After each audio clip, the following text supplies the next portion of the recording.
Fala galera, todos bem? Como estão? Eu sou o professor Pedro Campos e estamos juntos para mais um encontro, mais um bloquinho para falar sobre o incrível mundo da lógica. E bom, hoje eu quero começar a falar com vocês sobre lógica de argumentação. E como é o primeiro bloco, nada mais justo que explicar um pouquinho antes sobre esse tema, o que esperar dele e tudo mais. Então é o seguinte, lógica de argumentação, já adianto para vocês que é um tema que normalmente ele não é cobrado de uma forma muito pesada, tá legal? Eu diria até que a teoria que você precisa aprender de argumentação é até mais difícil do que aparece dentro das questões, certo? Normalmente nas suas questões, o tema é cobrado de uma forma simples, é lógico. Eu não posso me dar o luxo de explicar aqui para vocês de uma forma resumida, porque pode ser cobrado de qualquer forma. Então pode ser sim que na sua prova a questão mais difícil da prova seja a de argumentação. Só que o que eu estou dizendo para vocês é que normalmente não é isso que acontece. Normalmente a argumentação é um tema que tem uma boa incidência, tá? Ele aparece bastante na prova, muito provavelmente vai ter mais de uma questão até de argumentação lá na sua prova, mas não é um tema que é cobrado com altíssimo grau de dificuldade, com profundidade. Ele geralmente é cobrado de uma forma superficial. Que, de novo, não quer dizer que ao longo das aulas eu vou trabalhar com vocês só dessa forma superficial. Não, eu vou me aprofundar, vou chegar ali no mais complexo que pode ter de argumentação, mas normalmente, dentro da prova, a nossa surpresa é positiva. Legal? Então, a primeira coisa que eu digo é isso. Normalmente na prova, a surpresa é positiva. Normalmente você treina em aula num nível muito mais alto do que aparece na questão em si. Mas também, se vier com tudo, a gente está preparado, a gente vai detonar. Tá, Pedro, beleza. Falou, mas não explicou para mim o que é lógica de argumentação. Vamos lá. Lógica de argumentação é basicamente a lógica que analisa argumentos. É isso. A lógica de argumentação é a lógica que analisa argumentos.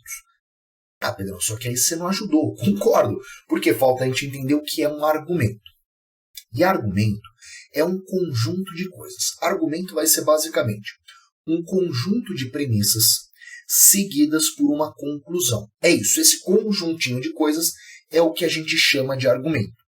A função das premissas é defender a ideia da conclusão. Então você tem ali as premissas, pode ser 1, 2, 3, 4 mil premissas, e essas premissas vão dar frases, vão dar conceitos, vão dar informações com a tentativa de chegar naquela conclusão. Tá legal? Só que quando a gente começa a falar de argumentação, e até vou fazer até um parênteses antes. Para quem já assistiu a parte proposicional e viu estruturas lógicas, dá até para a gente fazer uma ligação. Lembra, em estruturas lógicas, para quem já viu, você tem várias proposições e você quer analisar essas proposições compostas para chegar numa conclusão. Isso, de certa forma, é um argumento, concorda? Porque eu tenho ali as proposições da estrutura lógica e eu quero chegar a uma conclusão. Então, de certa forma, eu tenho premissas que levam a uma conclusão. Então, por curiosidade, estruturas lógicas é um tipo de argumentação. Só que quando a gente vai falar de argumentação como um todo, a gente meio que despreza esse caso. Por quê? Porque a estrutura lógica é tão específico que vale a pena estudar ele separado. Mas sim, seria também uma forma de argumentação. Agora, aqui a gente vai falar daqueles argumentos que não são uma estrutura lógica, mas que seguem a mesma regra. E quando a gente vai analisar esses argumentos, a gente tem um problema na nossa nomenclatura, na forma de classificar eles. Por quê? Na lógica proposicional, a gente trabalha muito com o conceito de verdadeiro e falso. E o conceito de verdadeiro e falso ele é muito bom quando você analisa uma frase isoladamente. Só que quando a gente vai analisar um argumento, como eu falei, a gente vai ter um conjunto de coisas, premissa mais conclusão. E aí, nesse caso, como o argumento é um conjunto de coisas, não dá para usar o vocabulário de verdadeiro e falso para julgar ele, porque esse julgamento, esse valor, ele só serve para a frase em si, e não para um conjunto de frases. Então, quando a gente entra na argumentação, o nosso vocabulário de classificação, ele muda para válido e inválido. E justamente a nossa missão neste bloco, nessa primeira aula, é entender isso. O que é um argumento válido e o que é um argumento inválido. Só que para explicar isso eu vou precisar de alguns exemplos e para dar exemplo eu vou precisar da lousa. Então, para começar nossa brincadeirinha, vou na lousa, vou colocar alguns exemplos de argumento e explicar para vocês o que é o válido e o inválido e em cima deles a gente analisa. Então, para começar, vem comigo aqui já na telinha. Vou começar a nossa brincadeira de argumento válido e argumento inválido colocando dois argumentos na lousa, tá legal? O primeiro argumento vai ser assim, ó. Todo homem voa. Pedro é homem. Logo, Pedro voa. Tá lá. Este é nosso primeiro argumento. Deixa eu deixar um pouquinho menor. Espetáculo. Vou para o nosso segundo exemplo de argumento, que vai ser assim, ó. Beta é um passarinho. Beta sabe voar. Logo, todo passarinho sabe voar. Tá lá. Esses são os nossos dois exemplos de argumentos. Lembra, argumento é um conjunto de premissas seguidos de uma conclusão. Aqui, nestes dois casos, eu tenho duas premissas e uma conclusão. Duas premissas e uma conclusão. Isso aqui tá meio tortinho o teu toque. Agora tá perfeito. E agora tá perfeito. Tá lá. Inclusive, só por curiosidade por hora, já que não é tão importante neste momento, esse argumento formado por duas premissas e uma conclusão, ele é chamado de silogismo e ele tem algumas características especiais que vocês encontram até no material escrito de vocês. Mas por hora, eu coloquei eles aqui só como exemplo. E dentre esses dois argumentos, eu já vou contar para vocês que um deles é um argumento válido e o outro vai ser um argumento inválido. E a nossa missão é justamente descobrir qual é qual, tá legal? Só que para isso eu vou ter que dar a definição de argumento válido e inválido para vocês. Então, antes de mais nada, toma a nota aí. No caderno de vocês, coloca assim, ó, argumento válido, 2 pontos. E escreve assim, ó. A veracidade das premissas, então, argumento válido, 2 pontos, e coloca lá. A veracidade das premissas garante a veracidade da conclusão. Repetindo, a veracidade das premissas garante a veracidade da conclusão. Isso é o argumento válido, só que toma cuidado para não entender errado o que eu acabei de falar, tá legal? Eu disse, inclusive, eu não disse que no argumento válido as premissas são verdadeiras. Repara que eu não falei isso. E também não disse que no argumento válido a conclusão é verdadeira. O que eu disse foi que, caso as premissas sejam verdadeiras, a conclusão necessariamente vai ser. Então, cuidado que nessa definição, eu não estou dizendo que para o argumento ser válido, a premissa e a conclusão precisam ser válidas, ser verdadeiras. O que eu estou dizendo é que a conclusão ela é uma consequência direta e obrigatória das premissas. Tá legal? Ou seja, se as premissas forem verdadeiras, a conclusão vai ser. Não tem discussão. Tá legal? Esse é o argumento válido. Toma nota aí agora sobre o argumento inválido. E embora seja bem óbvio, escreve aí. A veracidade das premissas. A veracidade das premissas não garante a veracidade da conclusão. Então agora, no argumento inválido, a veracidade das premissas não vai garantir a da conclusão. Ou seja, eu posso ter as premissas verdadeiras, mas a conclusão não. Ou seja, a conclusão no argumento inválido, ela não é uma consequência direta e obrigatória das premissas. Ou porque falte alguma informação ali, ou até porque a conclusão vai contra as premissas, tá legal? E beleza, entendida essa definição, agora você consegue responder para mim na lousa, dentre esses dois argumentos, qual deles é o válido e qual é o inválido.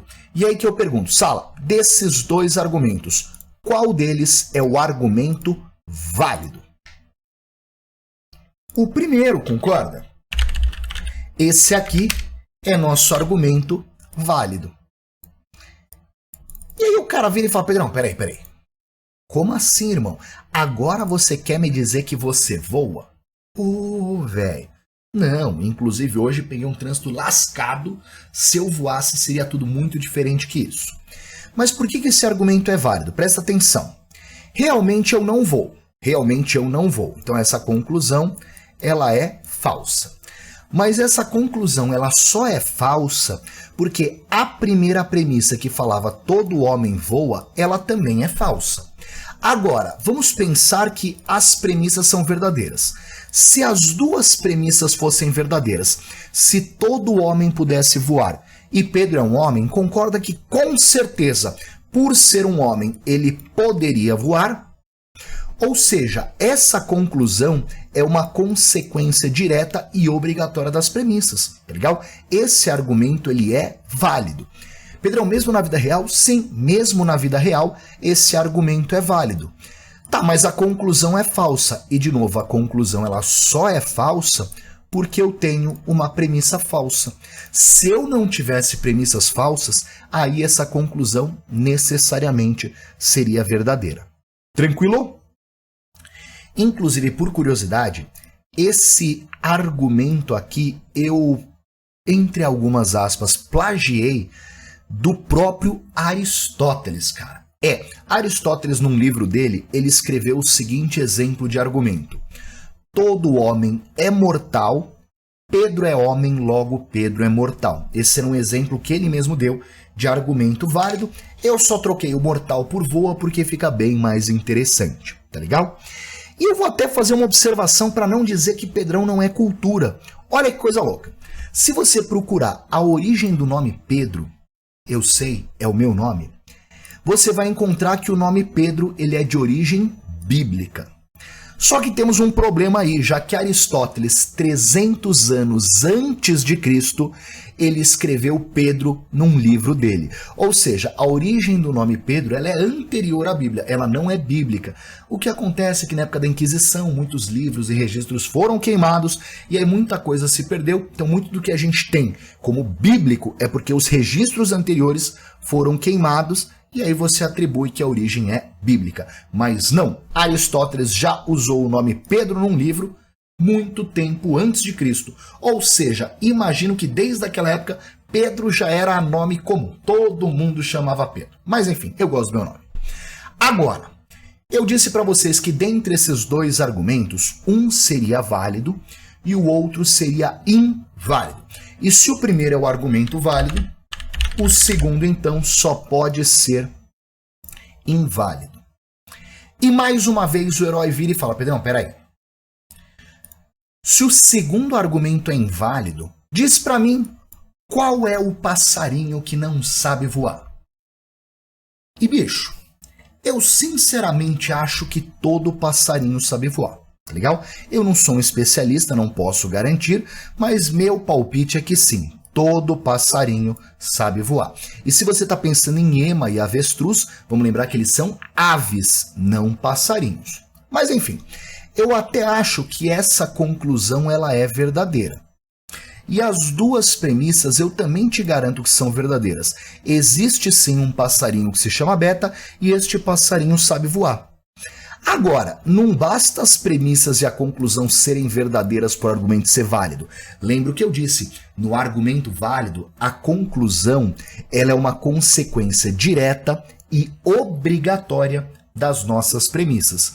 E saber que Beta é um passarinho e que ele sabe voar não é o suficiente para eu garantir que todo passarinho sabe voar.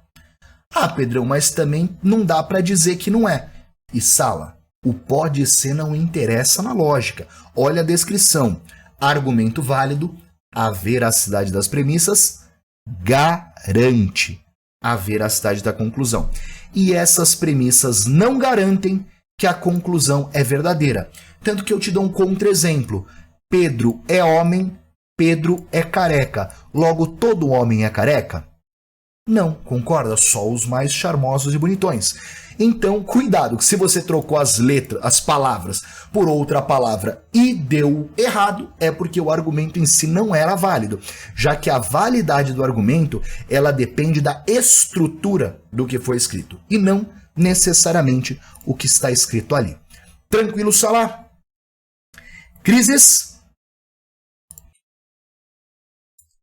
E tá lá então, agora você entende como fazer a classificação de um argumento. É lógico que tem muita coisa para falar, porque você precisa ver na prática, tá, Pedro? Mas como que isso é cobrado? Como que o examinador vai exigir esse tema de mim na prova? Só que para falar disso a gente vai precisar de um tempo que neste bloco eu não tenho mais. Então, senhoras e senhores, vou ficando por aqui. Um beijo enorme, até a próxima aí. Tchau, valeu!